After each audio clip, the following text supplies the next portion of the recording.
Hello my dear foodies, welcome to ismart Yamuna. ఈరోజు నేను తెలంగాణ స్టైల్లో టేస్టీ మటన్ కర్రీని సింపుల్గా ఎలా ప్రిపేర్ చేసుకోవాలో చూపించబోతున్నానండి. దానికోసం నేను ఇక్కడ 1/2 kg మటన్ని ముందుగానే శుభ్రంగా వాష్ చేసుకొని ఈ విధంగా ముక్కలుగా కట్ చేసి పెట్టుకున్నాను. ఇప్పుడు ఇందులోకి 1 టీ స్పూన్ పసుపుని వేసుకోవాలి. అలాగే రుచికి సరిపడా సాల్ట్ వేసుకోవాలి. నేను 1 టీ స్పూన్ వేసాను. అలాగే 1 టేబుల్ స్పూన్ కారాన్ని కూడా వేసుకొని ఈ ఉప్పు పసుపు కారం అంతా కూడా మటన్ ముక్కలకి పట్టేటట్లుగా చేత్తో బాగా మిక్స్ చేసుకోవాలి. ఈ విధంగా బాగా మిక్స్ చేసుకున్న తర్వాత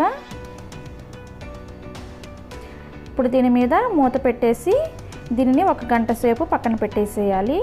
1 గంట తర్వాత స్టవ్ ఆన్ చేసి కుక్కర్ పెట్టుకొని 1 టేబుల్ స్పూన్ ఆయిల్ వేసుకొని వేడి చేసుకోండి.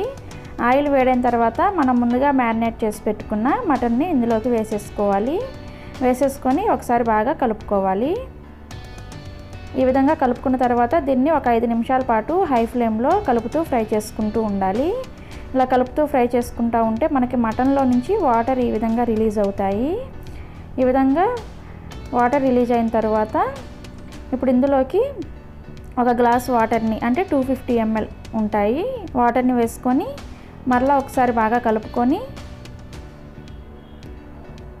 విజిల్ని పెట్టేసి 5-6 విజిల్స్ వచ్చే వరకు మీడియం ఫ్లేమ్లో ఉడికించుకోవాలి. మీరు తీసుకున్న మటన్ని బట్టి ఈ విజిల్స్ పెట్టుకోవాలండి. ముదురు మటన్ అయితే ఇంకొక విజిల్ ఎక్స్ట్రా పెట్టుకోవాలి. ఈ మటన్ ఉడికే లోపల ఒక చిన్న రోల్ తీసుకొని అందులోకి 4 యాలకులు అలాగే 1 ఇంచి దాల్చిన చెక్క 6 లవంగాలు వేసుకొని వీటిని ఈ విధంగా మెత్తగా దంచుకోవాలి.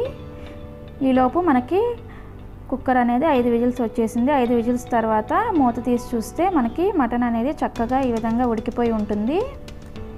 ఇప్పుడు దీన్ని పక్కన పెట్టేసుకొని మరలా స్టవ్ ఆన్ చేసి 1 కడాయి పెట్టుకొని 2 టేబుల్ స్పూన్ ఆయిల్ వేసుకొని వేడి చేసుకోవాలి. ఆయిల్ వేడైన తర్వాత ఒక చిన్న బిర్యానీ ఆకు అలాగే 3 ఉల్లిపాయలని మీడియం సైజ్ ఉల్లిపాయలని ఈ విధంగా ముక్కలుగా కట్ చేసి యాడ్ చేసుకోండి. ఈ ఉల్లిపాయలని బాగా ఫ్రై చేసుకోవాలి. మంటని మీడియం ఫ్లేమ్లో పెట్టుకొని ఈ ఉల్లిపాయలని ఫ్రై చేసుకోవాలి. అలాగే మూత పెట్టేసి ఫ్రై చేసుకున్నారంటే మనకి ఉల్లిపాయలు అనేది ఫాస్ట్గా ఫ్రై అయిపోతాయండి. మధ్య మధ్యలో కలుపుకుంటూ ఉల్లిపాయలు మంచి కలర్ వచ్చే వరకు ఫ్రై చేసుకోండి. ఈ విధంగా మంచి కలర్ వచ్చిన తర్వాత ఇప్పుడు ఇందులోకి 2 టీ స్పూన్లు అల్లం వెల్లుల్లి పేస్ట్ని యాడ్ చేసుకోవాలి. అల్లం వెల్లుల్లి పేస్ట్ పచ్చివాసన పోయే వరకు మీడియం ఫ్లేమ్లో చక్కగా ఫ్రై చేసుకోండి. ఇలా ఫ్రై చేసుకున్న తర్వాత ఇప్పుడు ఇందులోకి 2 మీడియం సైజ్ టమోటాస్ని చిన్న చిన్న ముక్కలుగా కట్ చేసి వేసుకొని వీటిని కూడా ఒకసారి బాగా కలుపుకొని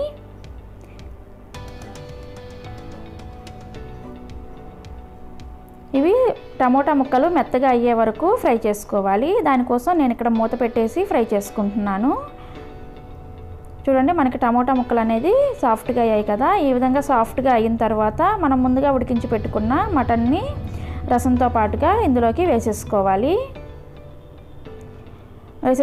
బాగా కలుపుకుందాము.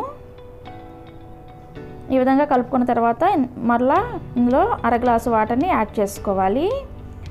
అలాగే మనం ముందుగానే నూరుకున్న మసాలాను కూడా వేసుకొని ఒకసారి అంతా బాగా కలుపుకుందాము.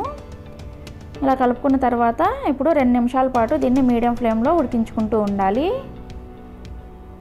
ఈ విధంగా రసం బాగా మరుగుతూ ఉన్నప్పుడు ఇందులోకి 1 టీ స్పూన్ ధనియాల పొడిని వేసుకోండి. అలాగే కొద్దిగా పుదీనాను కూడా వేసుకొని ఒకసారి బాగా కలుపుకోవాలి. తర్వాత సన్నగా తరిగిన కొద్దిగా కొత్తిమీరను కూడా వేసుకొని బాగా మిక్స్ చేసుకొని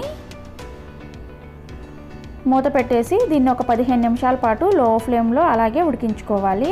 15 నిమిషాల తర్వాత చూస్తే మనకి గ్రేవీ అనేది దగ్గర పడి మటన్ చక్కగా ఉడికి ఉంటుంది. పైనుంచి కొద్దిగా కొత్తిమీర ఆకులతో గార్నిష్ చేసుకొని ఒక ముక్కని చెక్ చేసుకోండి. మనకి మటన్ అనేది చక్కగా ఉడికి ఉంటుంది. చూడండి మటన్ చక్కగా ఉడికిపోయింది కదా. అంతే, స్టవ్ ఆఫ్ చేసేసి దీనిని ఒక అరగంట తర్వాత సర్వ్ చేసుకున్నారంటే చాలా చాలా టేస్టీగా ఉంటుందండి. మీరు ఈ మటన్ కర్రీని ఒకసారి ట్రై చేసి టేస్ట్ ఎలా ఉందో నాకు కామెంట్ రూపంలో చెప్పండి. అలాగే ఈ వీడియో మీకు నచ్చినట్లయితే ఒక లైక్ చేసి మీ ఫ్రెండ్స్ అండ్ ఫ్యామిలీ మెంబర్స్ కూడా షేర్ చేయండి. మరిన్ని రెసిపీస్ కోసం మన ఛానల్ని సబ్స్క్రైబ్ చేసుకోండి.